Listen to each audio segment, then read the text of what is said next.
સુરતમાં પૂરગ્રસ્તોને રાહત. વરાછા કોઓપરેટિવ બેન્કે 50 કરોડની ફ્લડ લોન યોજનાની જાહેરાત કરી. શહેરમાં તાજેતરમાં સર્જાયેલી પૂરની પરિસ્થિતિને ધ્યાનમાં રાખીને વરાછા કોઓપરેટિવ બેન્ક દ્વારા નાના અને મધ્યમ વર્ગના લોકોને આર્થિક રાહત આપવા માટે વિશેષ ફ્લડ લોન યોજના જાહેર કરવામાં આવી છે. આ યોજનાની જાહેરાત નાયબ મુખ્યમંત્રી હર્ષ સંઘવીના હસ્તે કરવામાં આવી હતી. કાર્યક્રમમાં રાજ્યના આરોગ્ય મંત્રી તેમજ વરાછા બેન્કના ચેરમેન સહિતના અગ્રણીઓ ઉપસ્થિત રહ્યા હતા. બેન્ક દ્વારા લાભાર્થીઓને વાર્ષિક 9% વ્યાજદરે લોન ઉપલબ્ધ કરાવવામાં આવશે. પૂરથી પ્રભાવિત પરિવારો અને નાના વ્યાપારીઓને આર્થિક રીતે ઊભા થવામાં મદદરૂપ થાય તે હેતુથી આ યોજના અમલમાં મુકાઈ છે. રિપોર્ટ હરેશ રાજપૂત, સુરત. સુરતના છેલ્લા જેટલાય વર્ષોના ડેટા આપણી પાસે અવેલેબલ છે, એમાં સૌથી ઓછા સમયમાં સૌથી વધારે વરસાદ એક સાથે પડવાનો આવું પહેલીવાર આ પ્રકારની સમસ્યા એ આપણા શહેરના નાગરિકોએ ક્યાંક ને ક્યાંક સામનો કરવો પડ્યો છે. સુરત શહેરના નાગરિકોને સર્વપ્રથમ હું 2 હાથ જોડીને વંદન કરવા માંગુ છું અને ખરેખર તેમને સલામી આપવી પડે. પ્રશાસન ખૂબ ઓછા સમયમાં મોટા ભાગના વિસ્તારમાં પહોંચવાનો પ્રયત્ન કર્યો. જ્યાં પહોંચ્યા ત્યાં આજુબાજુના વિસ્તારના જે વિસ્તારમાં પાણી નથી એ વિસ્તારના નાગરિકો જે વિસ્તારમાં પાણી ભરાયા છે ત્યાં પ્રશાસન જોડે ખભે ખભા મિલાવીને મદદે લાગી. જ્યાં પ્રશાસન ના બી પહોંચી શક્યું ત્યાં એ લોકોએ પોતે આસપાસના વિસ્તારના લોકો જોડે મળીને આ અતિ ગંભીર પરિસ્થિતિઓનો સામનો કર્યો.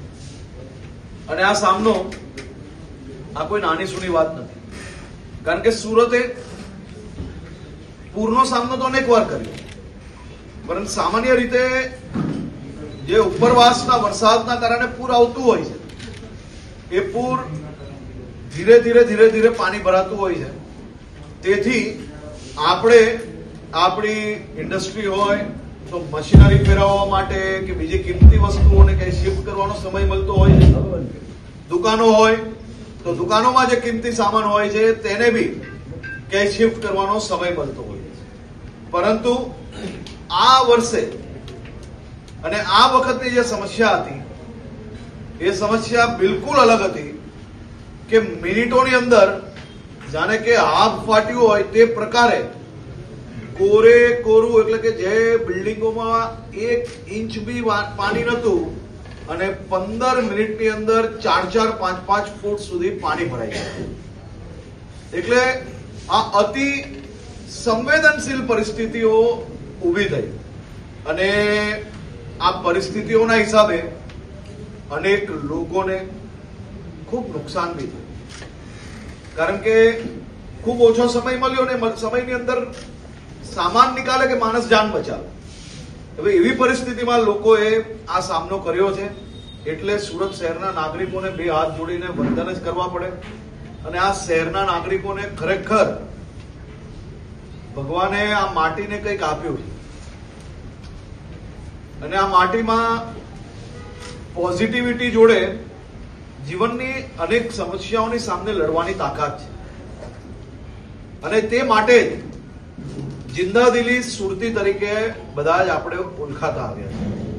પરંતુ આવી સમસ્યામાં ખાલી વાતોથી કામ ના ચાલે. અમારી તો સૌની જવાબદારી છે 2 દિવસ, 4 દિવસ, 5 દિવસ એમાં કઈ રાત દિવસ કરવું પડે કામ, અને એના માટે જ અમે લોકો સૌ છૂટાયેલા છે. અને આ જીવન લોકોના આશીર્વાદ મળ્યા છે એના માટે. તો એ કામ કરવું એ કઈ નવાઈની વાત નથી. એ કામ કરવું જ પડે, એના સિવાય બીજો કોઈ રસ્તો ના હોય કે એના માટે રસ્તો હોય. પરંતુ માત્ર કામથી બી આ વખતે સમસ્યાઓ હલ થાય એવી પરિસ્થિતિ ના હોવાથી મુખ્યમંત્રી શ્રી બી એમને અંદાજો છે કે કયા પ્રકારની નુકસાની છે.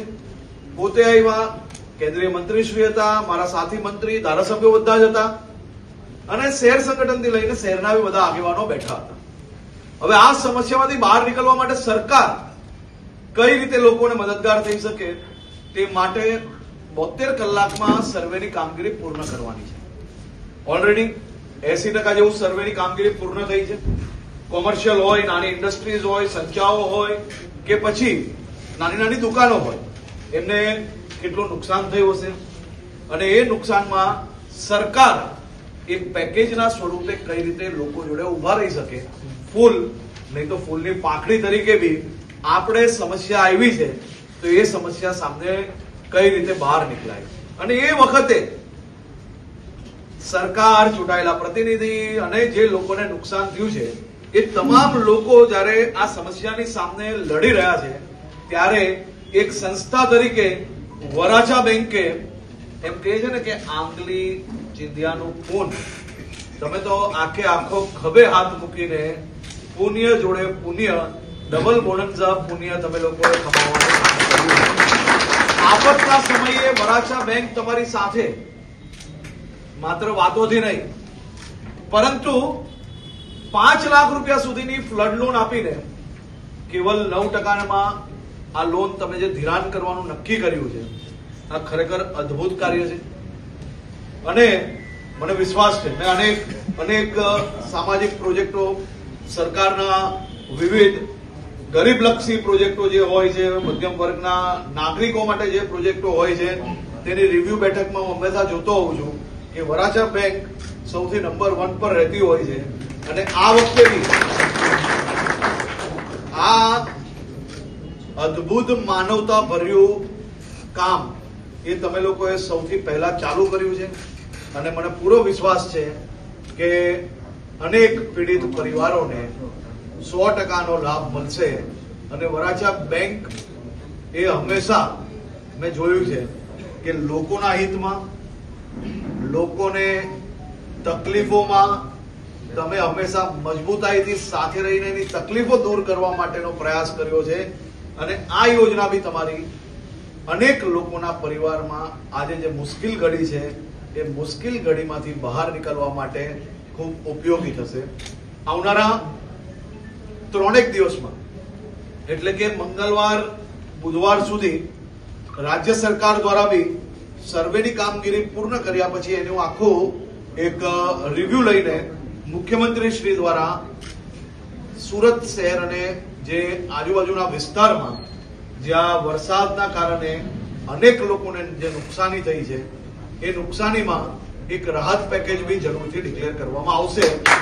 અને સર્વેની કામગીરી નજીક જ છે પરંતુ કઈ રહી ના જાય તે માટે આપણે એકદમ ડિટેલ્ડ સર્વે કરીએ છીએ. અને ડિટેલ્ડ સર્વેની કામગીરી પૂર્ણ થતા જ મારું એવું માનવું છે કે એક પેકેજનું ડિક્લેરેશન મુખ્યમંત્રી શ્રી દ્વારા કરવામાં આવશે. અને એ પેકેજથી બી આપણા શહેરના લોકોને ફૂલ નહીં તો ફૂલની પાંખડી પરંતુ ખભે ખભા મિલાવીને આપણે સૌ લોકો આ મુશ્કેલ ઘડીમાંથી બહાર આવવાની છે. અને આપ સૌ ડાયરેક્ટરોને હું આભાર માનું છું, બેંકની આખી ટીમને આભાર માનું છું. બેંક એ કોઈ દિવસ સ્ટાફથી નથી ચાલતી. એ સ્ટાફ જયારે આપણો પરિવાર હોય છે અને એ પરિવારજનોની સ્પિરિટથી ચાલતી હોય છે. અને વરાછા બેંકની આખા પરિવારની સ્પિરિટ એ બહુ હાઈ છે. એ દર્શાવે છે આ યોજના કે હજી તો આપણે સફાઈનો પહેલો રાઉન્ડ પૂરો થયો, બીજો રાઉન્ડ ચાલુ કર્યો છે સફાઈનો. કેસ્ટ્રોલ ઘર વખરીની મદદ ઘરે ઘરે પહોંચી રહી છે. અને આ બાજુ તમે યોજના લાવીને એક બીજી મદદ તમે જે ડિક્લેર કરી છે તે બદલ બી હું અભિનંદન આપું છું. ખૂબ ખૂબ શુભકામનાઓ.